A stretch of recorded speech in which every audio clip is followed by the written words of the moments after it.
শুরুতেই আগামী জাতীয় সংসদ নির্বাচনের খবর জানাবো। আগামী জাতীয় সংসদ নির্বাচনের জন্য বগুড়া ৬ আসনে বিএনপির ভারপ্রাপ্ত চেয়ারম্যান তারেক রহমানের মনোনয়ন বৈধ ঘোষণা করেছেন রিটার্নিং কর্মকর্তা। অন্যদিকে ঠাকুরগাঁও ১ আসনে বিএনপি মহাসচিব মির্জা ফখরুল ইসলাম আলমগীরের মনোনয়ন বৈধ ঘোষণা করেছেন ঠাকুরগাঁও রিটার্নিং কর্মকর্তা। ঢাকা বিভাগীয় কমিশনারের কার্যালয় থেকে বিস্তারিত জানাতে যুক্ত হচ্ছেন সহকর্মী মাহফুজা মুসলেহি। মাহফুজা, ঢাকার ২০টি আসনের জন্য দাখিলকৃত ২৩৮টি মনোনয়নপত্র যাচাই বাছাইয়ের চূড়ান্ত সিদ্ধান্ত জানা যাবে আজ। এর মধ্যে কয়েকজনেরটা আমরা জানতে পেরেছি, যেমন ঢাকা ৯ আসনে স্বতন্ত্র প্রার্থী হিসেবে তাসনিম জারার মনোনয়নপত্র বাতিল করা হয়েছে, বেশ কয়েকজনেরটা বৈধ ঘোষণা করা হয়েছে। ২৩৮টির মধ্যে কতগুলো মনোনয়নপত্র এখন পর্যন্ত যাচাই বাছাই হয়েছে একটু জানাবেন, কারা বৈধ ঘোষণা করা হয়েছে এবং কাদেরকে বাতিল ঘোষণা করা হয়েছে? মনি, আপনি জানেন এর আগের খবরে আমি জানিয়েছিলাম যে ত্রয়োদশ জাতীয় সংসদ নির্বাচনের যে মনোনয়নপত্র যাচাই বাছাই প্রক্রিয়া সেটি কিন্তু আজ পঞ্চম দিন চলছে এবং এই দিনে ঢাকার বিভিন্ন সংসদীয় আসনের যেসব প্রার্থীরা রয়েছেন তাদের মনোনয়ন যাচাই বাছাই প্রক্রিয়া চলছে। এই মুহূর্তে আমি আছি ঢাকার বিভাগীয় কমিশনারের কার্যালয়ে। সেখানে কিন্তু ঢাকার সংসদীয় আসনের 20টি আসনের মোট 238টি মনোনয়নপত্র যাচাই বাছাই প্রক্রিয়া এখান থেকে চলছে এবং আমরা এরই মধ্যে দেখেছি যে বিএনপির যিনি প্রার্থী ইশরাক হোসেন, তারপরে পাটোয়ারি নাসিরুদ্দিন পাটোয়ারি তিনি এসেছেন এনসিপি থেকে এবং জামাত ইসলামের কিন্তু বেশ কয়েকজন নেতা এসেছেন এবং তাদের এরই মধ্যে তাদের প্রার্থিতা বা মনোনয়নপত্র বৈধ বলে ঘোষণা করেছেন এখানকার রিটার্নিং কর্মকর্তা।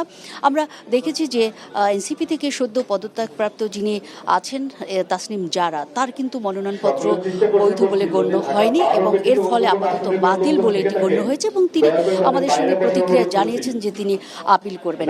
তবে যেসব প্রার্থীর নাম এতক্ষণ বললাম তারা কিন্তু পরিবেশ, যেটি বিশেষ করে নির্বাচনী পরিবেশ নিশ্চিতের ক্ষেত্রে তারা কিন্তু দ্বিমত পোষণ করেছেন অনেকেই। বিশেষ করে জামাত প্রার্থী তিনি বলেছেন যে এই মুহূর্তে নির্বাচনী পরিবেশ সেটি কিন্তু নিশ্চিত হয়নি এবং বৈধ যেসব অস্ত্র সেগুলোর পাশাপাশি অবৈধ যেসব অস্ত্র জুলাই বা গণঅভ্যুত্থানের সময় হাতছাড়া হয়ে গিয়েছিল বিভিন্ন থানা থেকে, সেটি কিন্তু বারবার নির্বাচন কমিশনকে উদ্ধারের চেষ্টা চালাতে বলা হলেও তারা কিন্তু সে ব্যাপারে কোনো পদক্ষেপ নেননি এবং আচরণবিধি লঙ্ঘনেরও কিন্তু অভিযোগ করেছেন কেউ কেউ।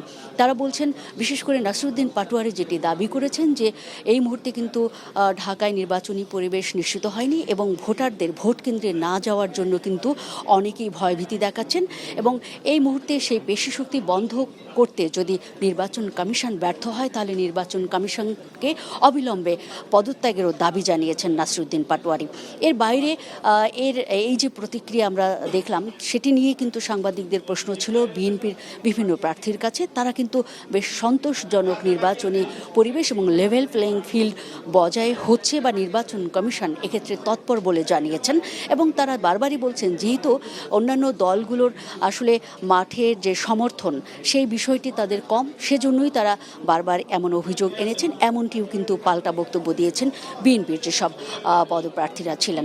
আমরা সব মিলে যেটি জেনেছি যে আসলে রিটার্নিং কর্মকর্তা যারা রয়েছেন তারা বারবারই বলছেন যে তারা সর্বোচ্চ স্বচ্ছতার ভিত্তিতেই এই যাচাই বাছাই প্রক্রিয়াটি সম্পন্ন করছেন এবং সামনে যে সময়টুকুন আছে, বিশেষ করে আগামীকাল রোববার কিন্তু এই যাচাই বাছাই যে প্রক্রিয়া সেটির শেষ দিন, সে পর্যন্তই তারা একেবারে স্বচ্ছতার সঙ্গে এবং জবাবদিহিতার সঙ্গে এটি সম্পন্ন করবেন বলে আমাদেরকে নিশ্চিত করেছেন।